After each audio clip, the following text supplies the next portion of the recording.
right? Every single day, this is going to just naturally tick up over time.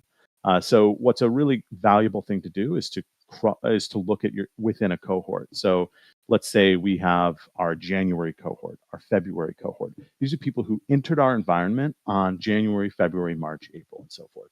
Now you might be, thinking, well, Chris, people are constantly cycling through profiles, cycling through wallets. Some people don't use the same wallet or the same profile to interact for forever.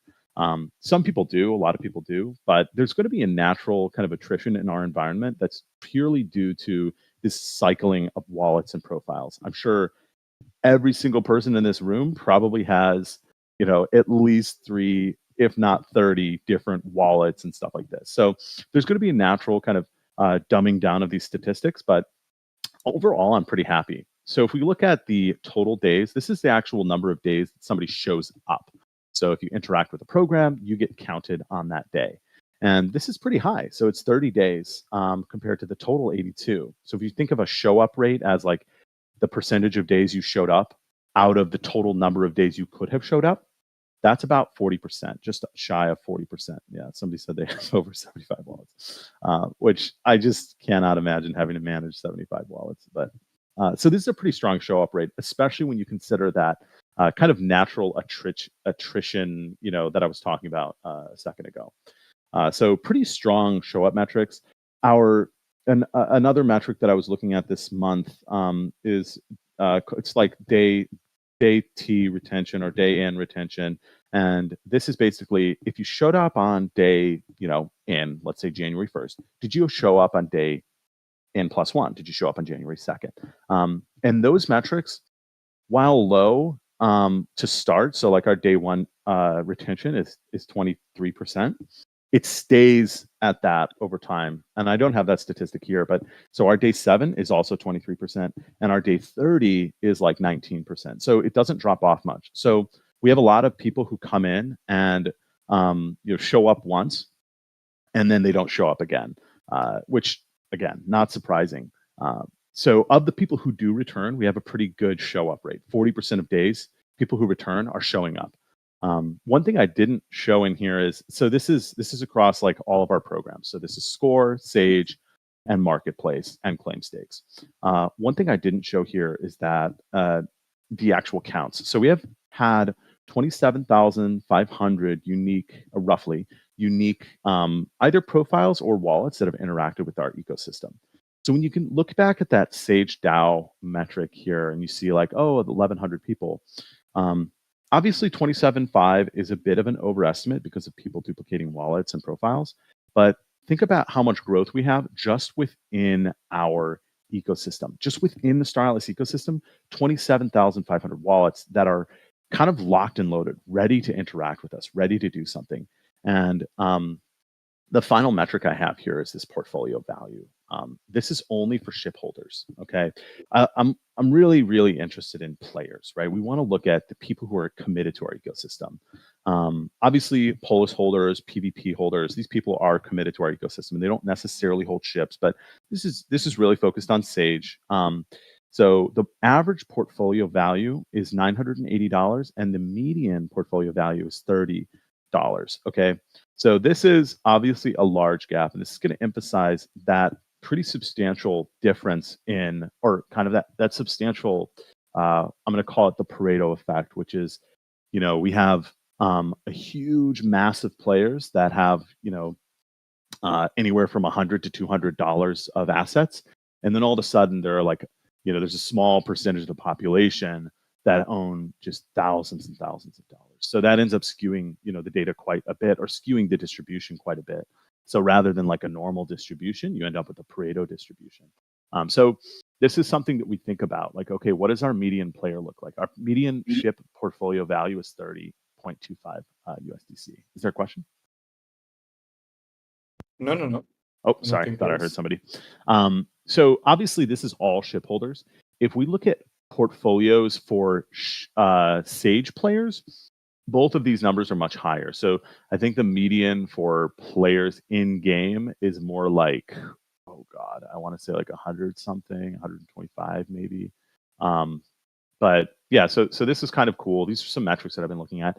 And then something to note, as we get into kind of this ecosystem-wide analysis that Gareth's going to go into later, the sample size here, and I forgot to list this. I kind of wish I had, but the sample size for the SHIP portfolio is about 125,000 wallets, and then of all Star Atlas ecosystem assets, it's almost 200,000 wallets. So remember, like this is our kind of universe of users. Now, are every single one of those wallets a unique user? Of course not. But that's kind of what we're working with. Like, when we think about this from a classic product design and growth perspective, we want to know who is in our funnel. And there's right now 185,000 wallets in our funnel.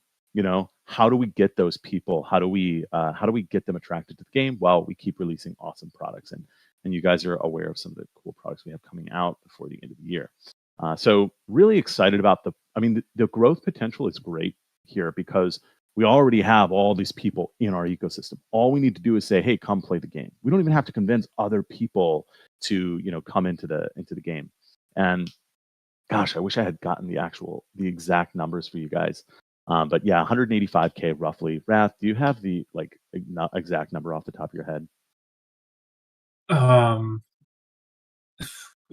If not, Yeah, it's it's all good.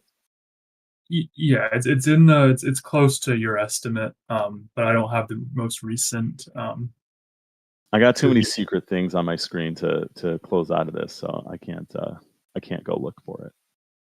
All right, just kidding. All right, so moving on. Now on to a completely different topic. This is my Starbase clock. My Starbase clock simulation. So you can see I updated the model right around here, and so we ended up having kind of some crazy swings because this is basically, for the most part, it's a linear interpolation model, and this basically says, okay, what has been the behavior? What's been the mean behavior over the past month, and let's pretend that mean behavior were to continue for the next month. How long would it take until all of the Starbases were completed? Okay, now this does not account for some of the strategic and logistical complications that are going to happen, right? It is just going to simply take longer to upgrade a Starbase that's way out in the stratosphere than it is going to be to upgrade something that's close to the CSS, because you have to do a lot more kind of movement.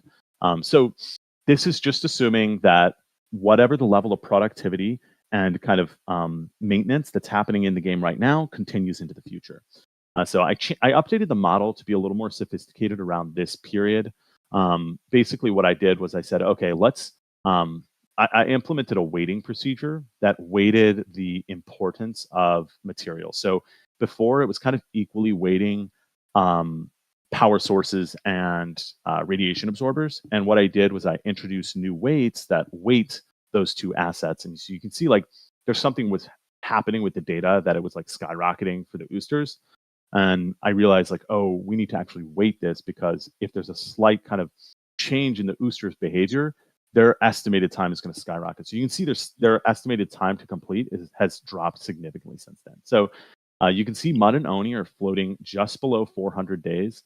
And Ooster, I don't know, we'll see where this starts to balance out. Again, the model is going to be pretty hectic since I just updated it. So after a few days, it'll start to come back. It'll start to calibrate.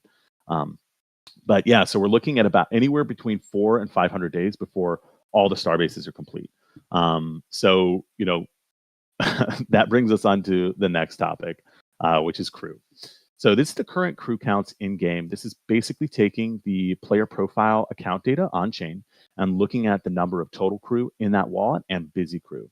So this is going to be all crew that are idle and all crew that are busy. So if you add these two lines up, that's going to give you roughly 360-ish, 350,000 crew in the game. Okay, so this is the crew in game. You can see we had a big drop off yesterday. Boo boo, like, okay, let's hope that this climbs up and we see that activity start to climb back up. What does this mean for the crew drop? Sorry, go ahead. Hello? I think it was Gareth, but I think it was Gareth's probably yelling at his roommate or something. Just kidding. Sorry, yeah, I don't know what's going on there. I keep thinking Gareth's like, oh, wait. But okay, cool. So how's this going to impact? How is Crew going to impact our economy? So there are currently, we estimate roughly 2.5 million Crew outstanding from ships that have been sold already. Okay, so we are introducing an additional 7.5 million Crew with the new Crew sale. Okay, so roughly 2.7 million Crew will be airdropped to wallets who own ships right now, and then we're introducing an additional potential 7.5 million. Now, you look at this, there's roughly 350,000 Crew in the game currently active as a function of, that 2.5 million, or as a proportion of that 2.5 million, that total potential. You're looking at, do some quick math, and like 14-ish%. So, let's say 15% of the total potential Crew are actually in the game, which honestly, when you consider just the craziness of everything, that's actually not that bad, especially considering we have other programs that people are a part of. Let's see, what do we have here? Somebody tagged me. That would mean the total would exceed 10 million. Let me see what I can confirm these numbers later, but I believe, let me see if I can. I can't do it right now. I'll confirm that. I might have the number. It's possible I have the numbers reversed in my head. I thought it was 2.5 and roughly 7.5. But I can double check that, Funcracker. I'll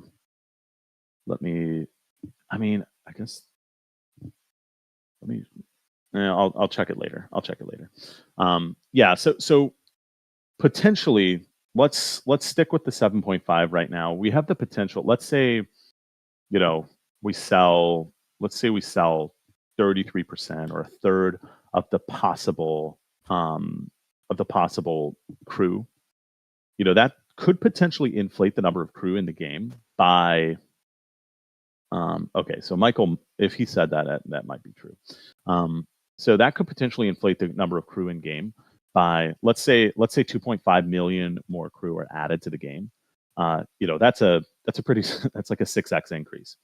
Okay, so we could pretty reasonably see anywhere from a 3, 4 to 6x increase in the number of active Crew in the game. So what that's going to do is that's going to speed up these Starbase schedules. Now, I'm not going to go into the specifics of what comes next, but rest assured, we have some incredibly cool stuff planned for once the Starbase clock is out. So rest assured, even if we do see a number of Crew skyrocket and the actual, like crafting of the Starbases starts to speed up, we've got plenty of feature updates in the pipeline that are going to solve this problem for us. So obviously, the extent to which the kind of the sophistication of those solutions is going to depend on how quickly we need to fix. So if we end up with like, the cool thing is, like, yes, if we sell out of Crew, that's going to speed up the Starbase clock, but on the other hand, that also means that Star Atlas is like good to go forever, or not really, but we're like in a very, very good situation where we can complete the game and start to really scale the player base. But so it's kind of a double-edged sword. So where was I? Yeah, so we could potentially see an increase in the clock, but we've got plans to fix that. And Katir, it's not going to be a reset. I can almost assure you it's not going to be a map reset. Like 99.9% sure it's not going to be a map reset. So with that, kind of, I don't know if it's an elephant in the room, but one of the topics that people have been talking about a lot, you guys are probably familiar if you're in this conversation today, if you're in the audience.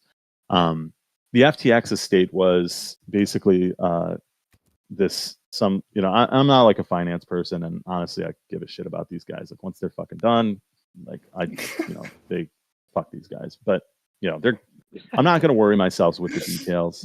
But basically, big bank just bought up a shit ton of tokens, and they are dumping them. So you'll notice, like, This is just shy of 3 billion tokens. This is Atlas. Have been sold.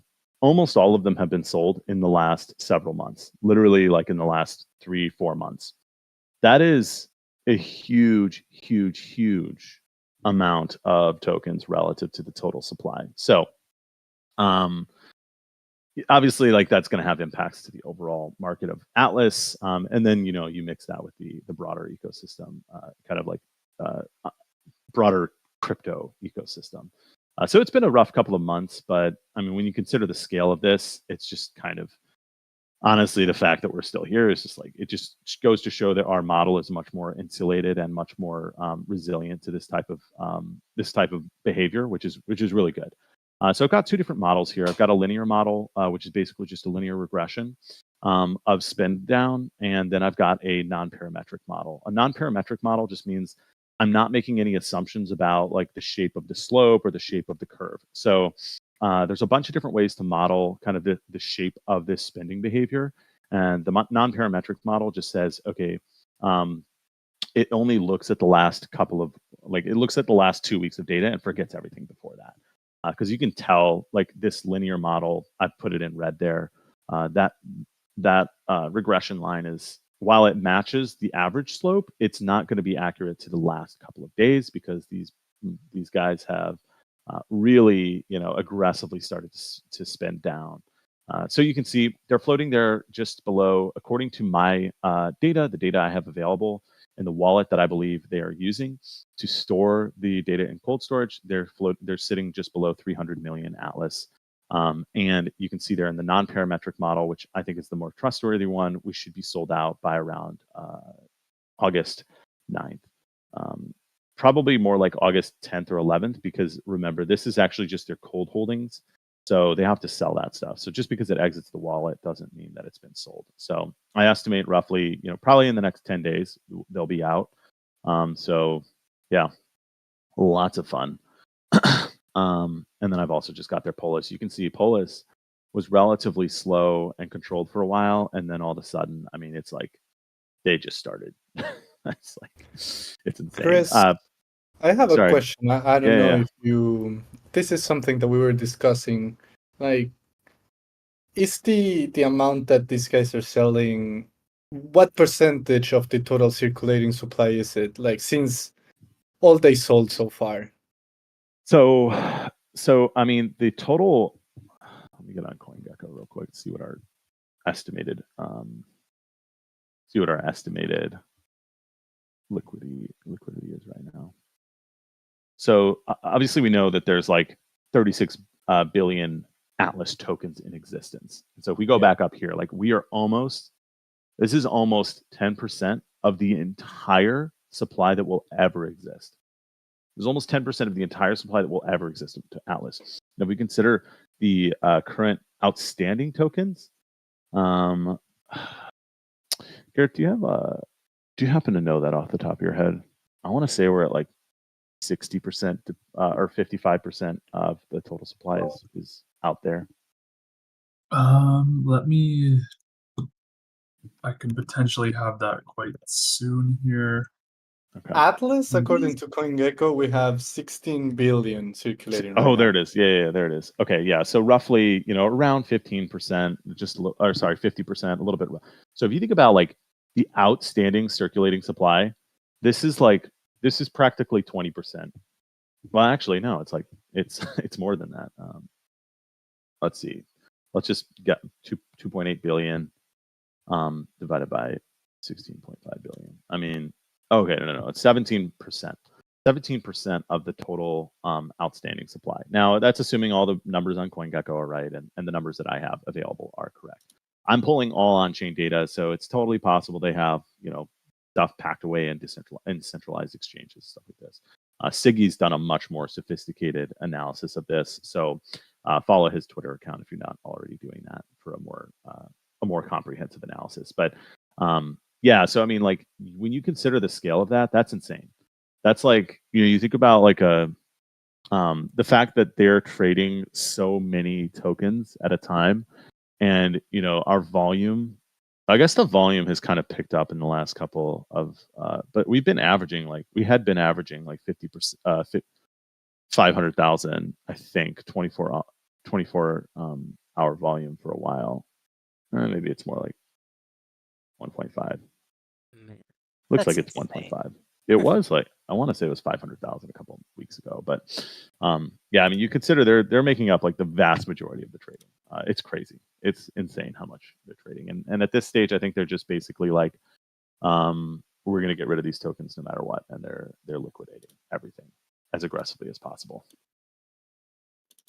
Yeah. So in the past 3 months, the market had to absorb over 15% of the total of the circulating supply just being sold on the market.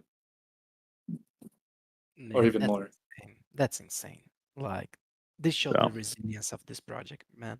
That's insane. Yeah. Yeah. Anyway, just it's the reason I wanted to bring this up is because the point of these is to show you guys that we're human and that we're paying attention to stuff that you are thinking about. I want you guys to know that we're it's definitely at the top of our mind and we're aware of it, and yeah, we're all in this together. So with that, let's move on to the Solana gaming ecosystem. Gareth? Yeah, so I think this kind of goes hand in hand with, the perception of token dumps and general market sentiment. And that is, what is everyone else doing? Is Star Atlas the only ones affected, or are other games, doing better? This chart here in front of you takes a look at DAU. It's a very popular topic, especially internally right now. And one of the questions that was going around is, okay, how is Star Atlas doing, as I just mentioned, relative to everyone else? So this subset of projects, you've probably heard of a few of them before. If you want to look into any of these projects specifically, actually, I'll go ahead and shout out Steven Sable, Data Bros, Flipside Dashboards. He tracks a lot of these projects, and I think a few more in some more detail. So if you guys are interested, go ahead and check out his Twitter and follow his links. But this specifically focuses on DAU. You can see Star Atlas in purple. Now, this is aggregated across all of our programs, not just Starbased. So you can see that despite the trend down in Starbased, most people are actually sticking around. The rate of decrease since April is less in the aggregate than it is in Starbased, and you can see we've actually started trending sideways here. Looks like third quarter of June, much earlier than the Starbased chart would anticipate. So that looks like around 3,000 DAU per day for Star Atlas. I believe that translates to around 8,000 or 9,000 monthly active for us. Moving down, we see projects like Genopets, Steppen, very staple names on Solana, both experiencing similar downtrends during the period.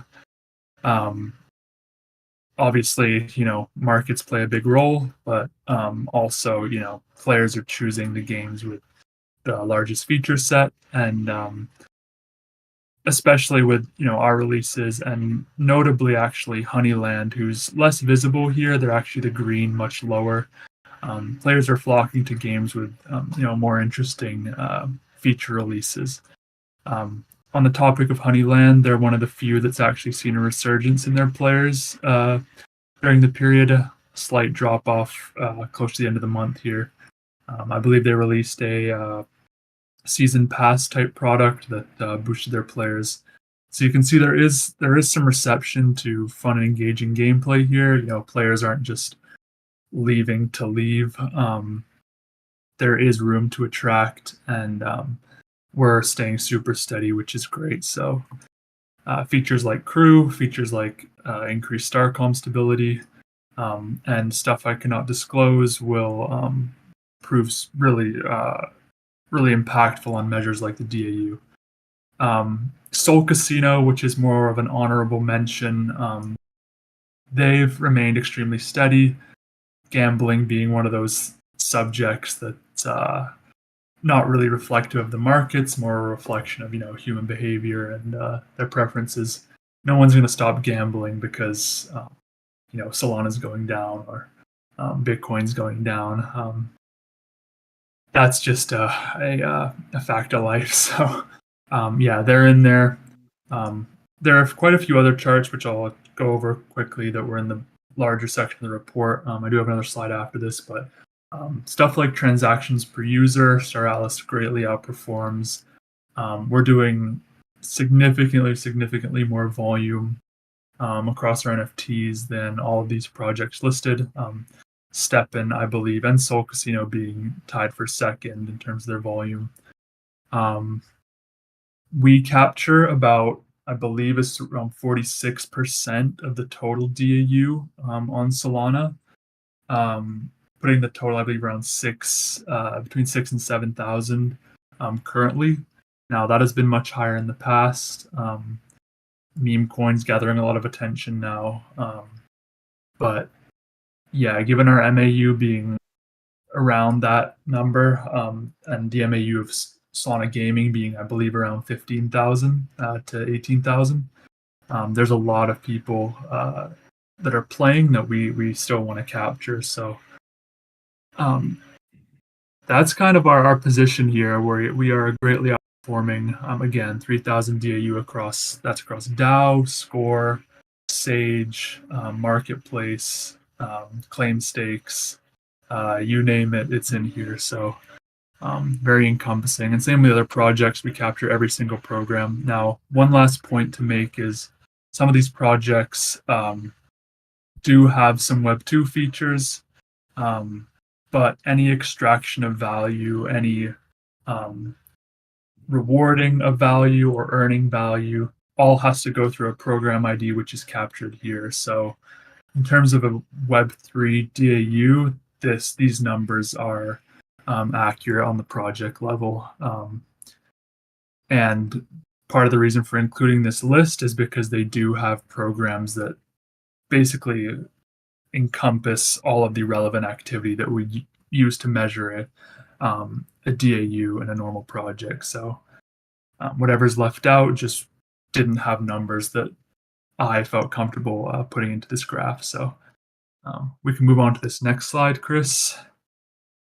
Gareth, I see a question. Sure. I think it was from Funcracker. Like, he was asking if why some of these numbers are lower than some of the official numbers in the case of Honeyland, for example. And I think this could be because in the graphic that we have now, we're just tracking on-chain programs, right?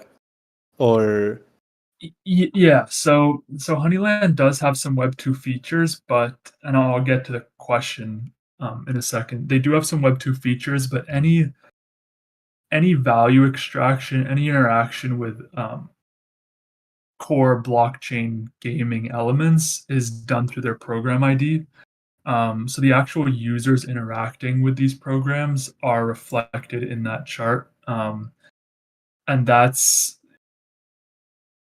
the inability to capture Web 2 data is kind of, a tough subject. But at the end of the day, if we're talking about DAU and people engaging with blockchain related actions and value extraction, similar to Star Atlas and Sol Casino and even Genopetch, which has a more robust blockchain feature set, we want to stick to categorizing the DAU as those blockchain interactions. And for anybody playing Honeyland that wants to extract anything, again, has to go through those programs. So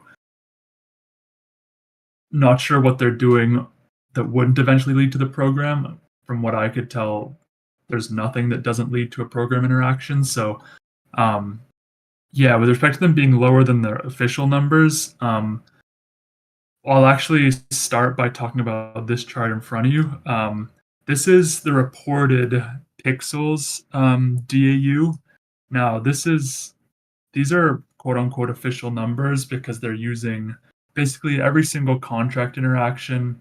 And Chris can maybe jump in a bit here, but they're categorizing DAU, they're defining DAU as essentially every account that interacts with anything on the project or within the ecosystem on that day.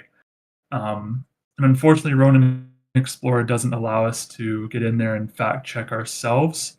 But what we were able to do was look at these contracts on the front end level and identify multiple reasons as to why this number is greatly inflated.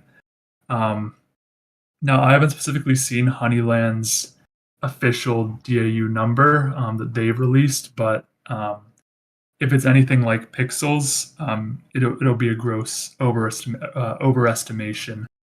We've seen projects like Steppen report 1 million DAU.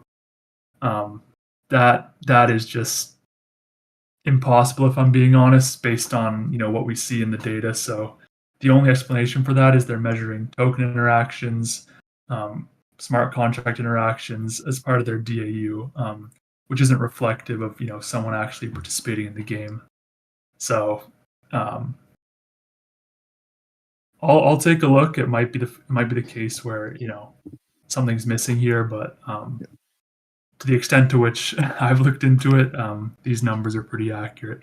And this Pixels chart here shows 800,000 DAU, and to put that into perspective, if there was a Web3 game with 800,000 DAU, that would be across every major gaming publication out there. So just from a purely social media and media perspective, like we'd be well aware of a game with those numbers if they were accurate. People, you could ask your friend and they would have heard of it, right? So it's now our official language, Gareth, is that we suspect that these numbers may not be accurate. We are not, we don't have any evidence or proof. But the whole point here is not to, we don't want to throw shade.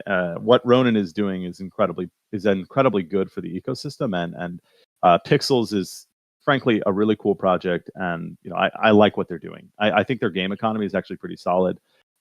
There are some mechanics that would incentivize botting behavior, duplicate account behavior. So, for example, they have a couple of features where you can earn pixels, but it's limited either to the specific account per day or overall per day. So what this does is it encourages people to, once they hit the cap, they go create a new account and they start to do that over and over again. So there's definitely some gameplay mechanics, game economy mechanics that would definitely encourage multi-accounting. And then, of course, there is the measurement problem. There's the measurement problem, and it's twofold. We don't know, we cannot get the data. It's very difficult to get the data about this, at least as far as I spent a good number of days exploring the Ronin Explorer and this ecosystem, and I just was not able to find a reliable, here's all the data. So that's the one tough part. But then also, obviously, if we were to measure our daily active users as the number of people who interact with one of our tokens, our DAU would be more 25,000, or something like that, instead of the very conservative number of, I don't remember what it was, 4,000. 3,000. 3,000, right? So we could inflate our numbers too. I'm not saying that this number is, we're not trying to say that this number is completely impossible or that they're, lying. We're just saying there are definitely some things that a little bit of, it emphasizes the importance of on-chain behavior and on-chain logic. The only on-chain programs that I could find for Pixels are logons and stuff like this. And it's really easy to spoof up a wallet, ping that program, spoof up another wallet, ping that program. We're not suggesting they're doing this, but I actually think this is a very bullish case for the ecosystem. Even if this is 10%, even if Pixels has 10% of the proposed number, that's still an insane number. 80,000 daily active users. No program in the entire Solana ecosystem, well, not the ones that we've measured here, have more than 3,000, right? So that's a really, really positive look. Now, the Pixels game is a very different economy than the Star Atlas economy. I like to think of the Star Atlas economy and its players as the very, very the cream of the crop of the crypto gaming industry. So very different games, different economies, different players. But this is very bullish, in my opinion. For the outlook of the industry. One final comment on the idea that like, if there was a game that hit 1 million daily active users, everyone would know about it. That's usually true. Like, for example, Stardew Valley, they average about 1 million daily active users on Steam. So you think about, all your normie friends, your non-Web3 friends, they probably have heard of Stardew Valley, and that has about 1 million daily active users. So you start to wonder, well, why has nobody ever heard of Pixels, outside of the Web3 industry? Now, this could be for a number of reasons, and the primary one could be geography, right? Your normie friends, if you're in the West, let's say you live in the United States, you're less likely to have heard of AFK Arena. You're less likely to have heard of Honkai Star Rail. Some of these games that are really popular in the East, but aren't as popular in the West. So just because you haven't heard of it or your friends haven't heard of it doesn't mean that doesn't have the potential to have millions of daily active users. But just wanted to add those caveats. I think it's definitely likely that this is an overestimate. At Stratus, we try to underestimate, but even if it's 10% of the number they propose, that's really good.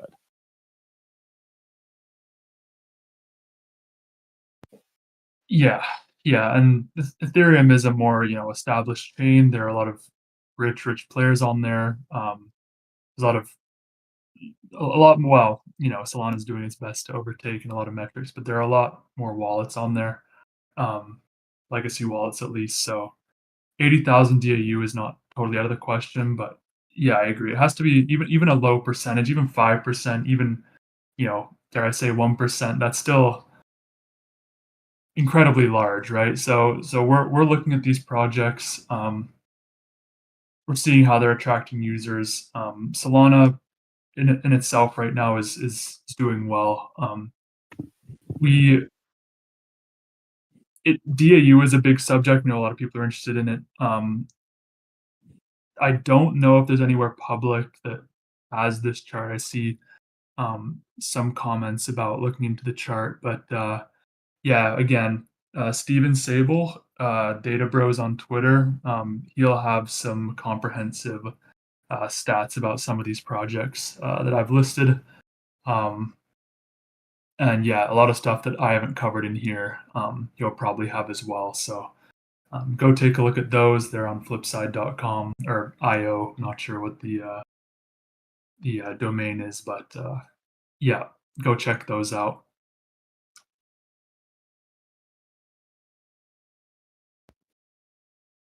Cool.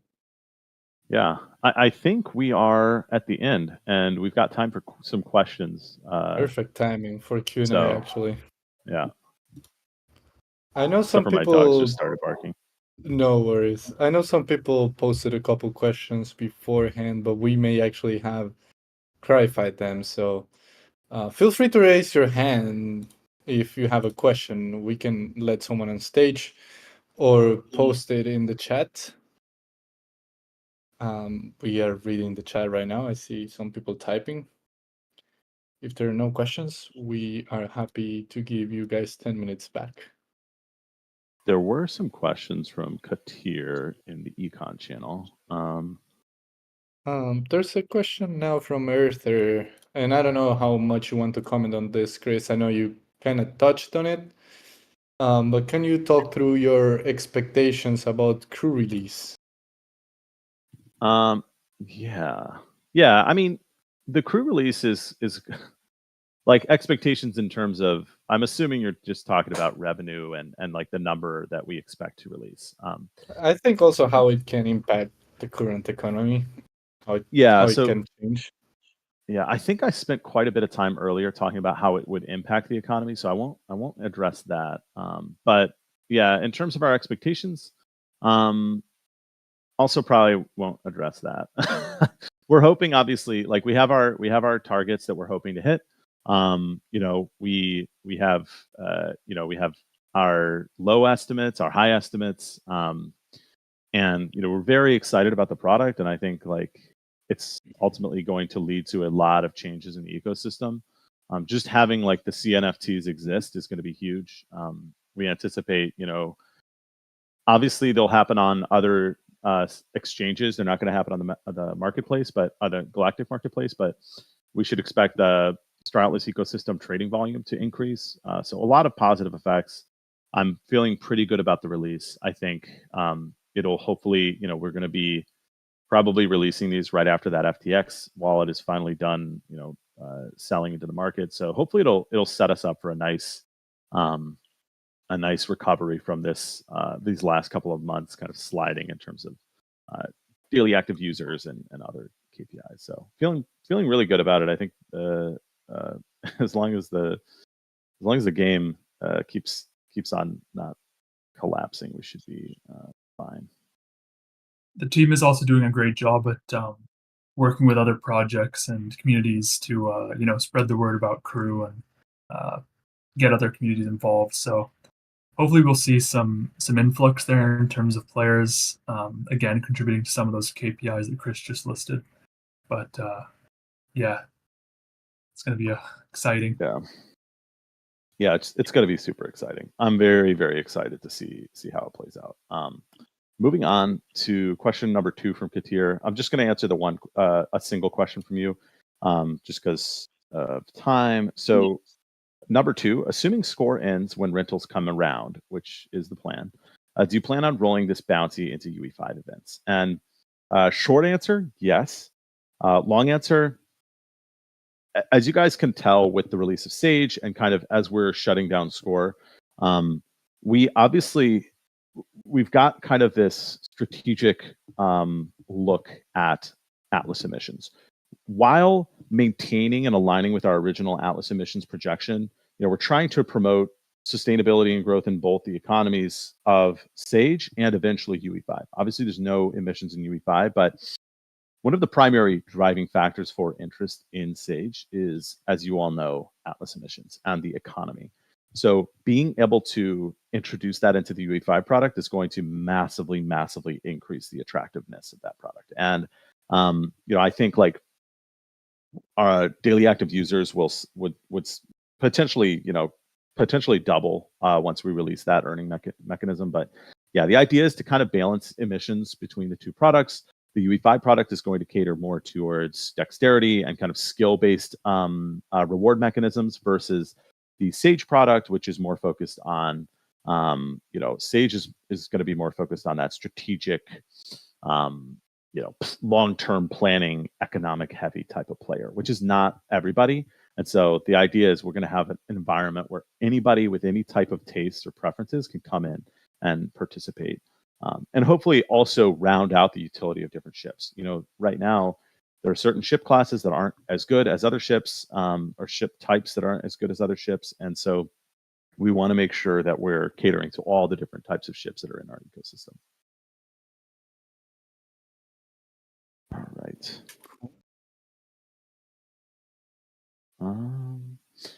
Brian has a question I have a quick answer to.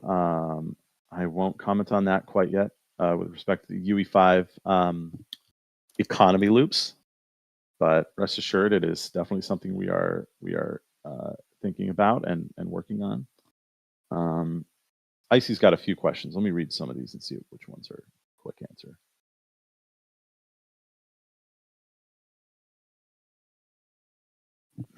A monitor, a real-time monitor. That's pretty cool. Sorry, which ones are you looking at, Chris? Sorry, the icy questions. I'm just kind of skimming, and once I find one that I think is okay, like the best. And Gareth, if you see one that you want to answer, feel free to jump in. Yeah, we still have 5 minutes left for questions, guys. So feel free to post anything in the chat. Okay, I'll go with question 2 from Icy. Do you have any ideas to implement a real-time monitor to city, planet, sector, universe, economy in the future? I'm assuming this is basically like, honestly, it sounds like they're kind of describing the Eve Eye tool, which gives you an idea of where is everybody's fleet, who's doing what, how many crafting jobs are going on, how many upgrading jobs are going on. what material is what. I'm assuming that's what you're saying. Honestly, I think that our monitoring will probably be more focused on the macroeconomy, and probably more focused on daily aggregates versus like real time. That's the plan. I think like the eBuy project is an example of a really, really awesome player driven project that is going to, something like that is what we want to see for the our players and our community kind of driving. So yeah, pretty safe to say we'll do that. Just a quick comment on that. The Star Atlas, the term Star Atlas refers to exactly what you're describing, like essentially, I'm forgetting what the equivalent was in Star Wars, but essentially a real-time map / view of activity in the universe.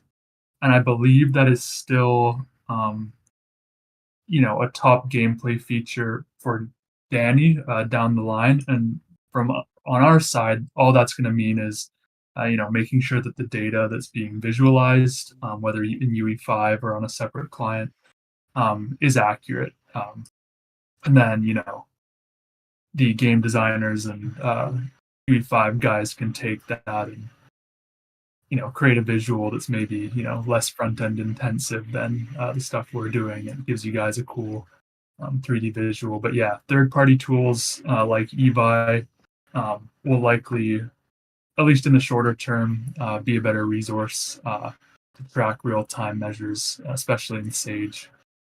But down the line, I believe that's still a big feature that'll eventually come out. There's a real quick question from Bohemian. How's the econ dashboard coming along? It is coming along. So we've got our favorite visuals, our favorite charts, and those are all in internal dashboards. The key now is going to be to make those external facing. And that's going to depend on our transition. We're currently transitioning our infrastructure over to a different product line, and so we're gonna try to get that done before the end of the year. Hopefully, it does. So, like, in order to create a public-facing dashboard, we need to have kind of signed some contracts, and so it's going to be it's basically like a bureaucratic thing, whether or not that gets out. I really want it to come out before the end of the year, but we'll see.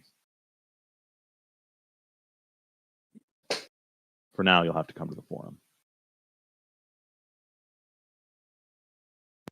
Chris, there's a good question from Dark Void on something about the star-based economy, which is something interesting that there seems to be this case of like people saying that if there are more players in, then the game is less profitable for everyone out there. And from the econ side of things, like, what do you think about that, Chris? Like, when people say that if we grow, there's less rewards or revenue for the people already in. Like, how do you see that with the current LP system and the ecosystem, basically? So I answered this question in the last forum. I assume it's a question that will kind of just keep getting asked. I think Katir asked it last time, but the idea here is quite simple. What is the value of a single atlas right now? And what is the value of a single atlas when you have 10 times as many players or 2 times as many players, right? So the value of the ecosystem is as valuable as the player base that's playing it and the marginal value of each player. So if we increase the value of the ecosystem through a ton of players, that's likely going to increase the value of each and every single asset in the economy. Okay, so the idea is like, without talking about price or anything like that, 10 Atlas is 10 Atlas, but 10 Atlas was worth 10x as much 5 months ago, 4 months ago, right? So it's not really a question of how much Atlas, and it's a question of price level. So when I say we will step in and strategically manage the Atlas emissions when we see growth, that is very, very deliberate, because if the token 10x's when our player base 10x's, well, then there's kind of growth for everybody. If that makes sense. If it doesn't, or if it goes over, like, we can step in and kind of fill the gap if we need to. But that is all, kind of very forward looking. I'm excited for that growth. But yeah, just because the tokens are being distributed across more players does not mean necessarily that the kind of value per player is going down. There's a big difference between like economic value in the broader economy and a single atlas. Cool. I think that answers the question. I see a question from BV. Chris, maybe this is the last one that we take. Okay. I don't know if you can reply to this, but BV saying, you mentioned pixels before. Most of the crypto games have limits on how much a user can extract. So starting base without the console rank and allowing extraction without any limits in combination with using bots, is that something that might change in the future? So we have a pretty we try to like take a very capitalistic approach to our economy, and one of the perks of introducing the limited atlas per day was a much more consistent atlas target. One of the downsides is that it can feel kind of restrictive for players, like, oh, this is the absolute maximum that could possibly be extracted. Now, where our system is better, in my opinion, than other systems that account limit or make a first come first serve model is we basically are effort based. So like there is a fixed reward for the day, and it is distributed across players, but it's distributed across players based on effort. So in Pixels, for example, there are these like there's these like quests, and you can turn in a quest, and it's like a first come first serve. So if you finish the quest before anybody else, you turn in like 1,000 scarats, you will get you'll get the reward before anybody else. So that's no good, because then everybody's racing and kind of like just creating tons of accounts. And then likewise, if we were to cap the Atlas emissions or the LP emissions of a single wallet or a single profile, all that you're going to do is going to create another profile. Why would you limit yourself to one profile when you could have two profiles? So we've always had a very open concept in terms of limits. Like, we don't want to limit players the amount that they can extract from the game. That said, having more control over the total Atlas emissions on a daily basis is kind of valuable. So it's really, the LP system is, in my opinion, it's elegant because it allows you to put more effort in order to get more Atlas, but it fixes the complete macro Atlas that could be emitted. So on an individual level, you're motivated to try harder with a single account, but on a macro level, there's no risk associated with kind of runaway inflation, for example. So hopefully, I mean, I know there's like more in that question with respect to like bots, blah blah blah, but we've always had a very open policy. Like, we don't want to limit a single account, because all that's going to do is encourage people to go create another account.